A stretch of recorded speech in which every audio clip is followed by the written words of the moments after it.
Hey everybody, Larry Lawton here. I got a good video for you today. Obviously, I will be playing Prison Architect, but their new part of the game.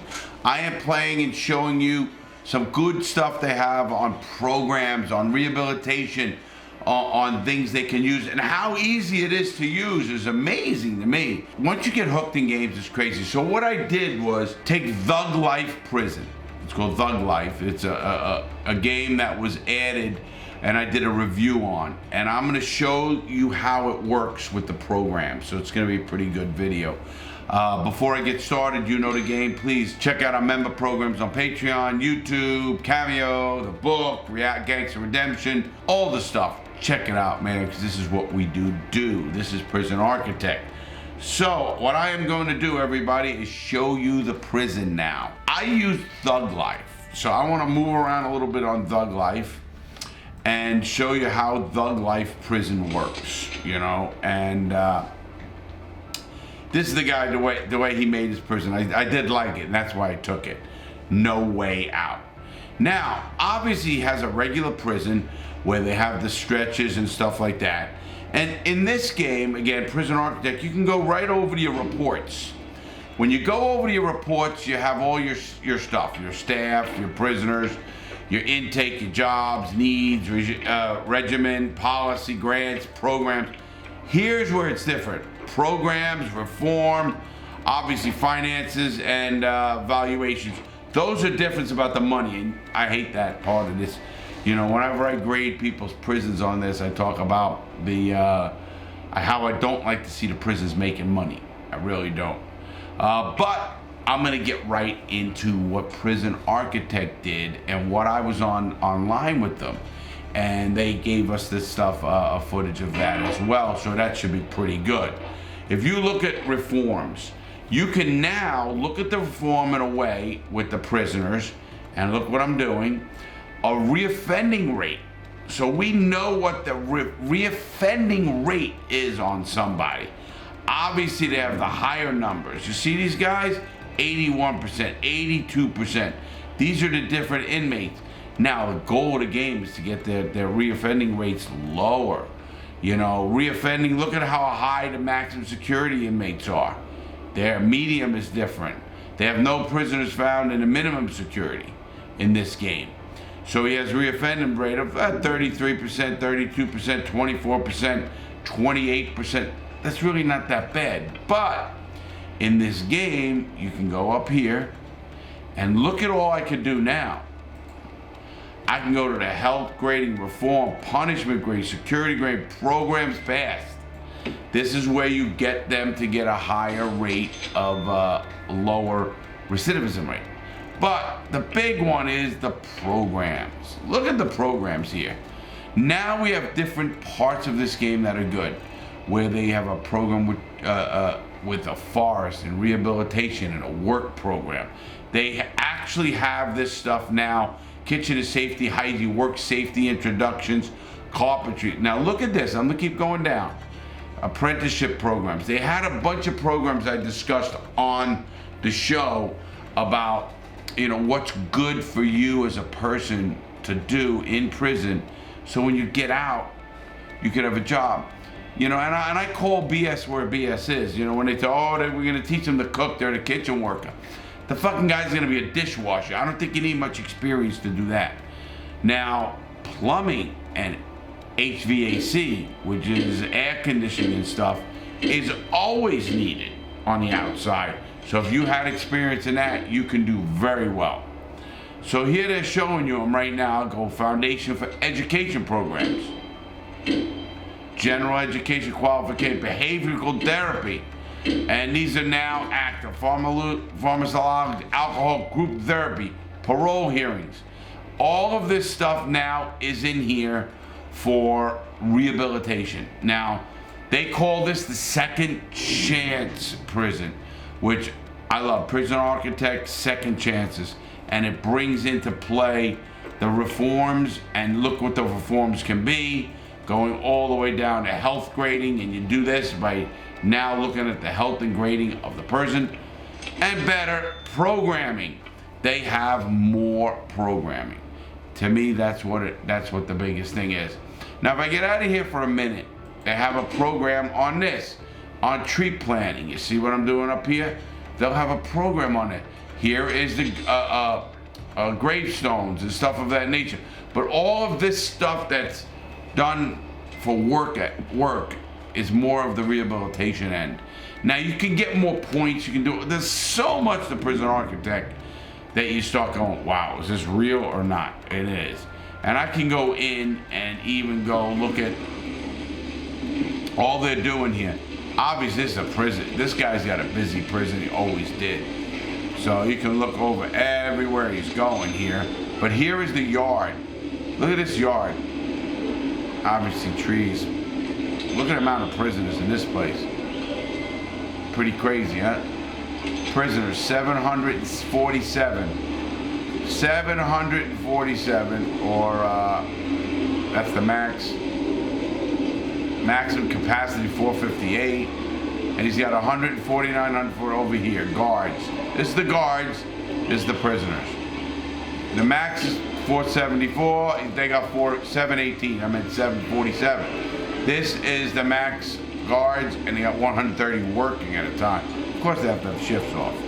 But again, all of this prison to me is a whole different animal because of now the way they have programs. And I think that's the best part of this prison game. Now they're showing all this stuff, but I like going back to the interactive part and go to program. Go to policies. They even change the policies on these things. And the grants, obviously programs is the biggest thing. And when they say a prison program, it says a kitchen safety and hygiene. They have a workshop safety induction, a carpentry apprentice, foundation education program, general education qualification, behavioral therapy, pharmacological treatment of drug addiction. How important is that in a game? Drug addiction, alcohol, group therapy, parole. You know, it's kind of funny because when I look at this, I start thinking these people as real people. I know I messed up. How do I think of these people as real people? I just do. What can I tell you, man? It just drives me nuts too. But I do. Now also, you're gonna look at some of the stuff and I want you to hear what I was talking about on the show itself, which is pretty good too. So now you're seeing how the game works. It's the same Prison Architect game, but now you can add a lot of extras in this one, which makes it a lot better, everybody. All these games, you know, I played them all. I could see me getting addicted to any game. Obviously, these are, I have a different mindset with Prison Architect. First of all, I love the company. I really do. They're good people. Been on there a few times. They're just nice people. They really are. And how would you like, they got a game that they're trying to help people with. I mean, think about that. That's not a bad thing in today's world. I don't think it's a bad thing at all. So, looking more into this, I want you to look at what we're talking about here on the game itself, and I think you'll have a great understanding of the game. All right, look at this. And that's why I do like what I'm looking at. Oh, there's my character. Yeah, finally. Oh, there it is. Wrong number, so I'm getting out. But, and my tattoos. I don't see tattoos. Not on my head. Not on my head. I don't have anything on my head. But you, okay. Larry, you don't even have arms or legs in this game. I know, I got big arms with tattoos. So, but you know, I do like that you put up the true bio. So it's legit. You got me at age 61. I'm 60 still. So we could have changed that. I'll be 61. Will do, I promise. I'll be 61 in October. Wow, I love it, guys. Good job. Thank you. Very good job. Understanding the American prison system, which is well known around the world, is one of the worst. And I'm not proud of that. That's one of my, one of the reasons I actually started YouTube was to bring an awareness to the broken prison system and judicial system the United States has. And I'm sorry to say, and I've heard from the governments and everyone, they ask me certain things, and I just tell it like it is. I think your audience will know that. I kind of don't hold anything back. And unless you base your prison on rehabilitation, you're missing the boat. Obviously young people, they get into the environment, and they should. They get into a lot of social issues, whether it's gay rights or this, and I love all that. I'm such a proponent of all of that. I am also realizing, and young people got to realize, if you don't fix your judicial systems and criminal justice systems and prison systems, all you're doing is having a revolving door of hate and hurt. And then, okay, let's make the planet good. What's good with the planet if our people are incarcerated? I was looking at this, and obviously carpentry apprentices, foundation education program, general education, behavioral therapy. These are good for the personal. Now, and the alcohol therapy, the guard taser, that's not us. Parole hearing, that's all stuff. What they could put in here is more real world stuff that will help you when you get out. The carpentry school was the one, but they could put technical, computer skills, things that are going to be real world help when they get out. The worst thing a person could do is look at these programs, in a prison, have that positive attitude, look there and say, what am I going to do with all this shit when I get out? Yeah, I got to fix myself. I got to definitely, get off drugs if that's what it is, or what not. But what are they going to do when they get out? That's rehabilitation. Because if you feel self-worth when you get out, and that's very important. I talked about that in that video today, about let the person do the work, because you feel good when you accomplish something. I don't care if it was when I got out, I learned the bus route. I felt accomplishment. I did it myself. Yes, I was nervous. I was in prison for so long. And I learned the bus route. I had to ask a bus driver, where am I? What do I do? And they know they're looking like, hey, you crazy here? You're a 45-year-old man, 47-year-old man, but you feel good. Same here. So prison architect, put programs in there that are work related or will make you a positive person when you get out. Meaning maybe technical skills, maybe a plumber course, maybe a sheet metal course, maybe I like the carpentry stuff. Give them a skill. They could even have driving schools. I know that sounds people, what do you mean? You know how many inmates would love to get out, and it's a great job for them? The truck driver. Listen, this is fact. If you have a lot of rehabilitation programs, if you have a positive prison, you're gonna have less knives, less violence, less assault on staff, assault on inmate staff. These are numbers that are real. These are not even prison architect numbers. I deal with numbers in the real world. It's great to see that you guys and your developers are thinking like that. Oh, wow, we got too much money. Let's give a bonus to, let me tell you a sad thing. In the United States, I found this out because I interviewed guards. I actually interviewed guards that guarded me. Isn't that crazy? And we become friends. He was a union president, this guy. He used to fight with the administration. How do you give bonuses on the money you save? Because he's going to save it by either putting somebody's life at risk or not feeding them the correct stuff or not giving them enough programs. Your model, and maybe it's because you're from Sweden, your models are pretty good because they're not the American model. And I mentioned it early, and I'll mention it again. Sadly, I love my country, but the United States is a very poorly run country in the criminal justice system and incarceration. It's not me, it's numbers. And you can't tell me a country that's got 2.3 million people incarcerated. We have more people incarcerated than China. Think of that. And then China's got 1.3 billion people. We got 350 million people. So that doesn't make sense. So obviously, whether it's addiction, whether it's stuff, and you have programs for drug addiction. You have programs for conflict resolution. You have programs for spirituality stuff. Good for you. Whether people want that or not, that's everybody's specific interest.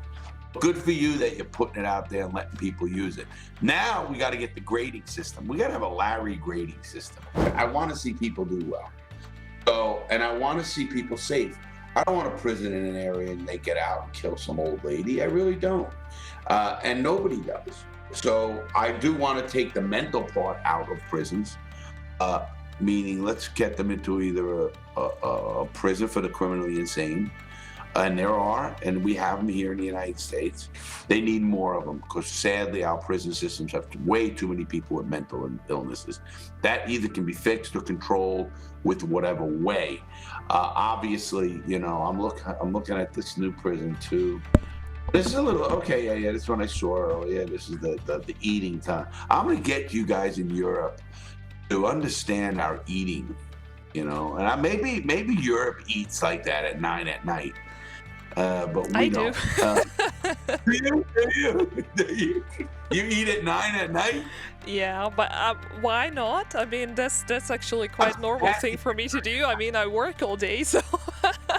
Yes, but what time listen, you know this as well as I do. Nutritionally, it's not good to eat before bed. I don't know what time you go to bed, and I'm not going to get into your personal life. No, but at least in America, if you're up early, you eat, 7 o'clock or 8 o'clock, and your lunchtime is 12:31, and your dinner time is 6 o'clock, even 6:30, something like that. And then you have 4 hours before you go to bed. Now, somebody who's big like me, I'm always eating. I'm always got snacks in my drawer. That's why I'm a fat man.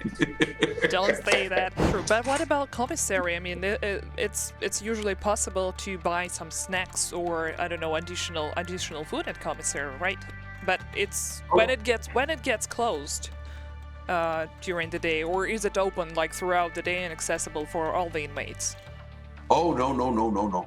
Commissary you can only pick up once a week usually, and like certain inmate days. Like if your end number like my number 52224-004. That number, will end, and all the people who end with whatever, it's an even number, an odd number, will go to commissary on a specific day. Then you have to put a list in day before, 2 days before, or even sometimes that day, and they'll take the list and then they fill it. So it's not like you can just walk into a store and get what you want and that's it. No, you pick what you want. You have so much time to get that item, and then when you pick it up, you're figuring out your money and everything else that goes on in prison. Because you don't have money. You don't have money in your pocket. You have an account.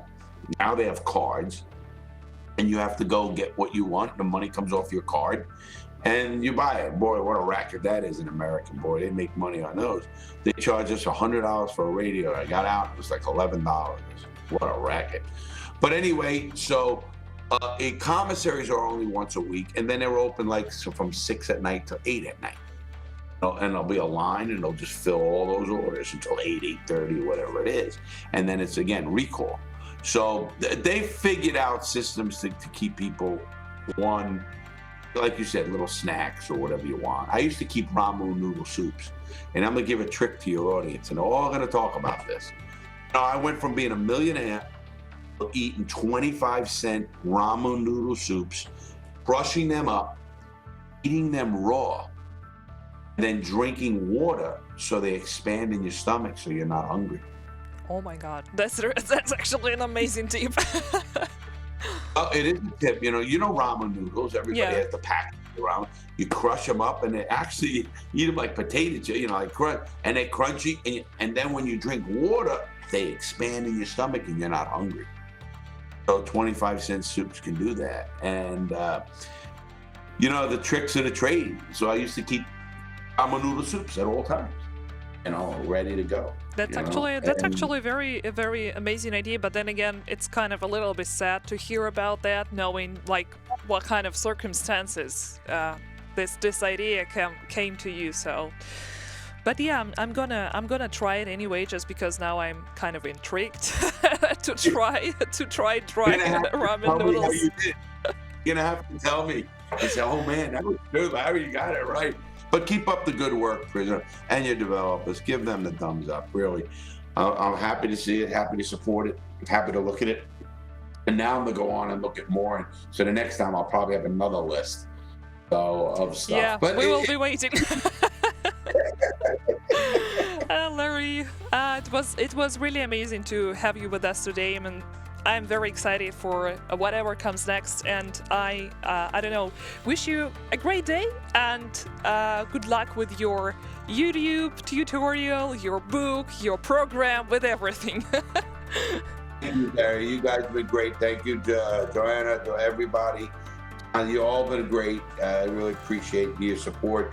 I like that you're building stuff. It's putting my name on that because I believe in it. And I think Second Chance is a great name and rehabilitation is great. Keep up the great work, Prison Architect. I really enjoyed it today. Will do.